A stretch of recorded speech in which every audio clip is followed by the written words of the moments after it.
Saya Asmaria Karapa dari kelas 10 MIPA 3 SMA Negeri 1 Kalimantan Utara. Jadi di video kali ini saya akan membahas tentang ekologi. Nah, di ekologi kita akan mempelajari beberapa bagian. Yang pertama, komponen ekosistem, 2. Interaksi antar komponen ekosistem, 3. Aliran energi, 4. Piramida ekologi, 5. Daur biogeokimia, dan yang terakhir, dinamika komunitas.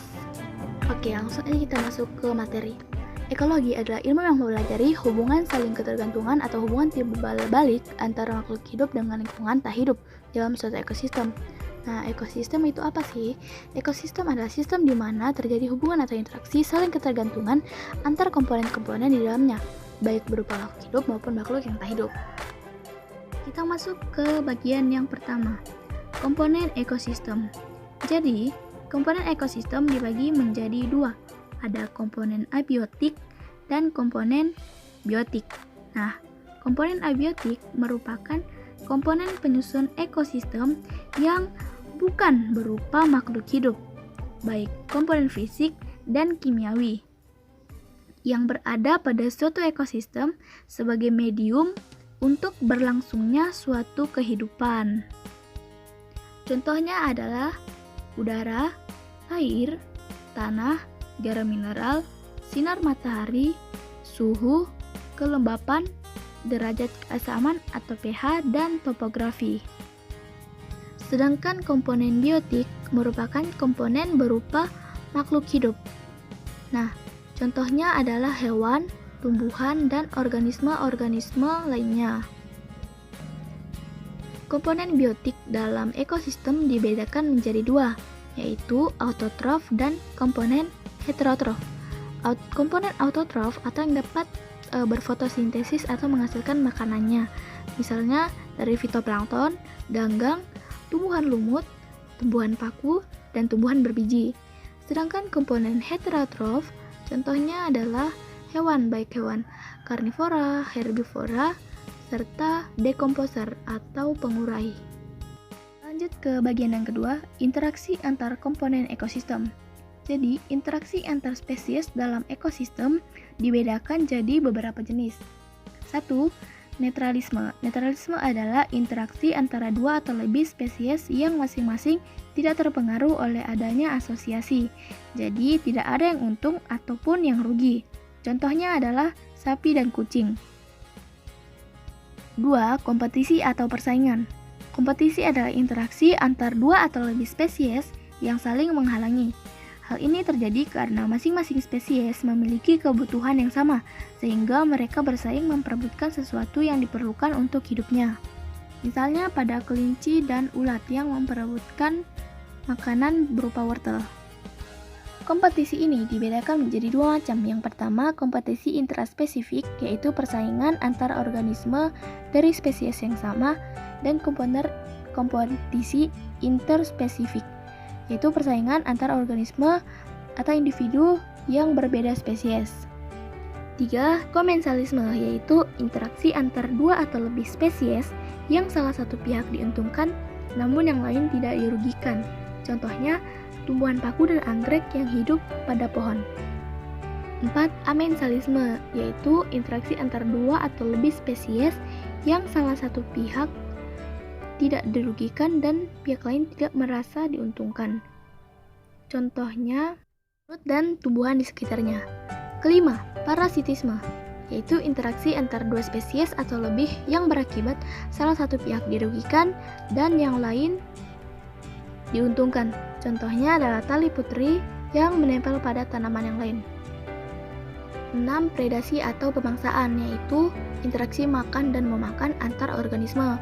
Biasanya dilakukan oleh predator yang berukuran lebih besar kepada mangsanya, misalnya ular dan tikus. 7. Protokooperasi, yaitu interaksi antar dua spesies atau lebih yang masing-masing pihak memperoleh keuntungan, tetapi asosiasi yang terjadi tidak merupakan suatu keharusan.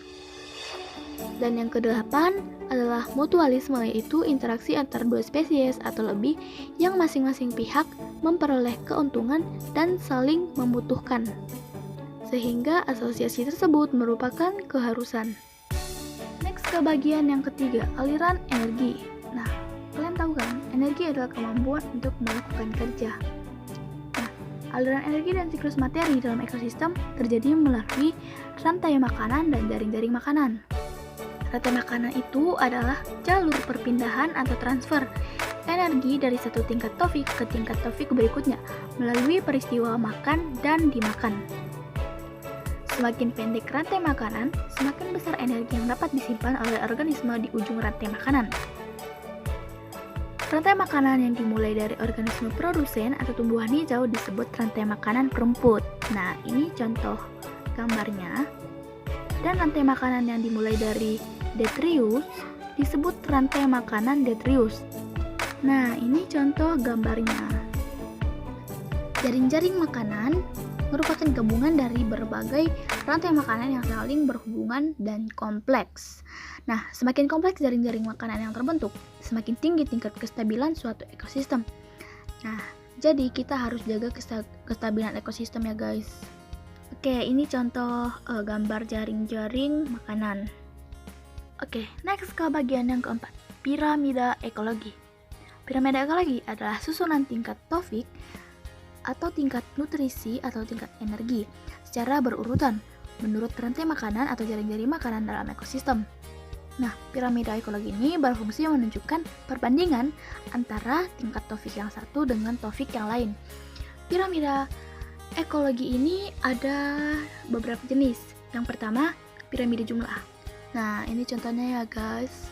Piramida jumlah ini adalah piramida yang menunjukkan organisme pada tiap tingkatan tofik. Jadi ini menunjukkan jumlah organisme ya. Oke, yang kedua, piramida biomasa. Ini contohnya. Jadi piramida biomasa adalah piramida yang menggambarkan berat atau massa kering total organisme hidup dari masing-masing tingkat tofiknya pada suatu ekosistem dalam kurun waktu tertentu. Dan yang terakhir, piramida energi. Ini ya contohnya. Nah, piramida energi ini merupakan piramida yang menggambarkan terjadinya penurunan energi pada tiap tahap tingkatan tofik. Jadi, jumlah total energi pada setiap tingkatan trofik ke arah puncak piramida semakin kecil. Oke guys, kita next ke bagian yang kelima, daur biogeokimia. Jadi, daur biogeokimia itu adalah peredaran unsur-unsur kimia dari lingkungan melalui komponen biotik dan kembali lagi ke lingkungan. Itu terjadi secara ulang-ulang, jadi sebuah siklus. Nah, jenis yang pertama ada namanya daur karbon. Ini adalah grafik atau siklusnya ya. Yang kedua ada daur nitrogen. Jadi ini contoh siklusnya, ini adalah grafiknya. Nah, yang ketiga ini daur yang sudah tidak asing bagi kalian adalah daur air. Jadi ini contoh, ini adalah gambar siklusnya. Daur air ini disebut juga daur hidrologi. Jadi ini proses turunnya hujan ya ke bumi. Dan yang terakhir adalah daur fosfor. Fosfor itu kan berasal dari pelapukan batuan mineral dan penguraian bahan organik oleh dekomposer. Nah, ini adalah daur fosfor. Nah, satu lagi ada yang namanya daur belerang atau sulfur. Nah, sulfur ini kan terdapat di atmosfer dalam bentuk sulfur dioksida dari aktivitas vulkanis, misalnya dari bahan bakar fosil, asap kendaraan, dan asap pabrik. Jadi ini adalah gambar siklusnya atau gambar daurnya.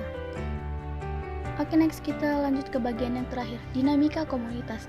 Jadi komunitas merupakan kumpulan dari berbagai populasi yang saling berinteraksi dalam suatu ekosistem dan bersifat dinamis serta menghasilkan perubahan. Nah, perubahan komunitas terjadi secara siklis dan non-siklis. Kalau siklis itu peristiwa yang terjadi pada periode tertentu tapi mudah kembali ke keadaan yang hampir sama seperti keadaan sebelumnya. Kalau yang non-siklis, perubahan yang terjadi secara drastis dan cenderung berubah secara permanen.